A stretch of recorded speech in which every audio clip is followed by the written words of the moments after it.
07年卷2第5題。咁呢題係關於編碼嘅。咁繁體中文同埋 ASCII 嘅編碼呢，可以有兩種，一個 A 一個 B。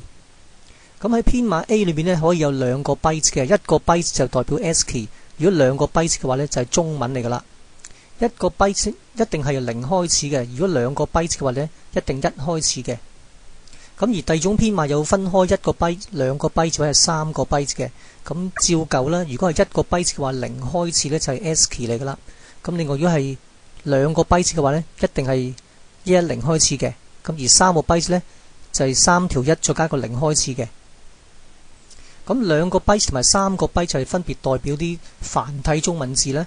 咁而第二個 byte 開始一定係10開始嘅。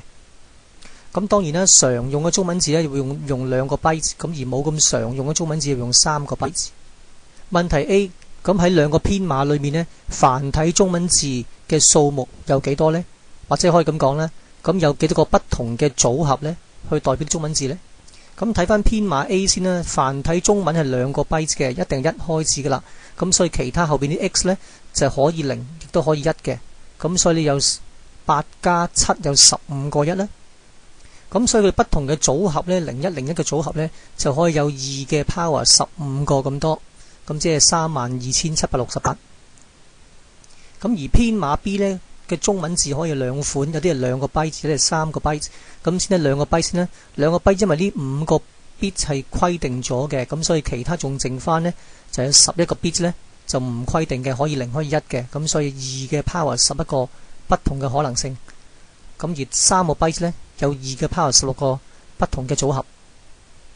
咁所以加晒之後呢，編碼 B 呢，就總共可以代表咗6萬幾個中文字。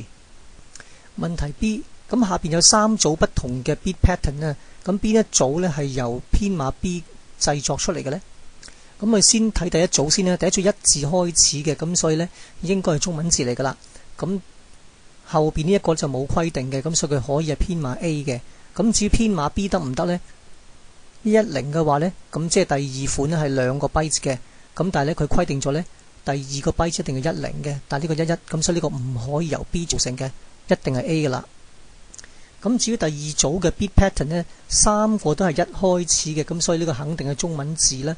咁但係呢，如果係編碼 A 嘅話呢，只可以有 double byte 嘅2個 byte， 咁所以如果呢兩個組合咗一個中文字嘅話呢，咁第三個就係 error 嚟噶啦。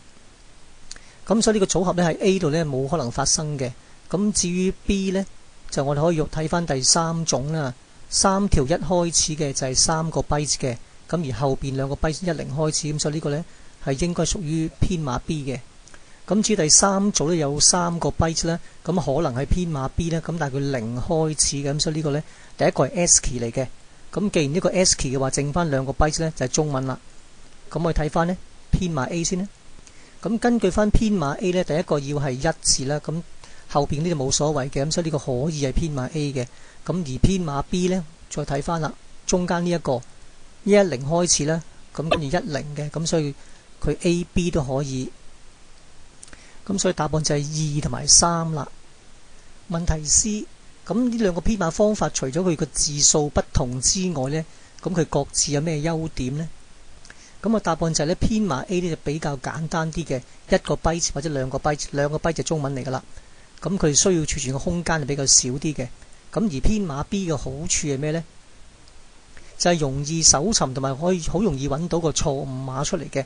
咁因為呢0字開始就一定係 ASCII 嚟噶啦，1個 byte 嘅。咁一2條1開始嘅話呢，一定係2個 byte 嘅。咁而3條1開始呢，就一定3個 byte。咁所以我哋可以根據翻開頭嗰幾個 bit 呢，就可以決定到係幾多 byte 噶啦。咁編碼 A 呢，其實就係 Big 5嚟嘅。咁而編碼 B 呢，就係 UTF-8嚟嘅。咁 UTF-8除咗1個 byte、2個 byte、3個 byte 之外呢，亦都可以4個 byte 嘅。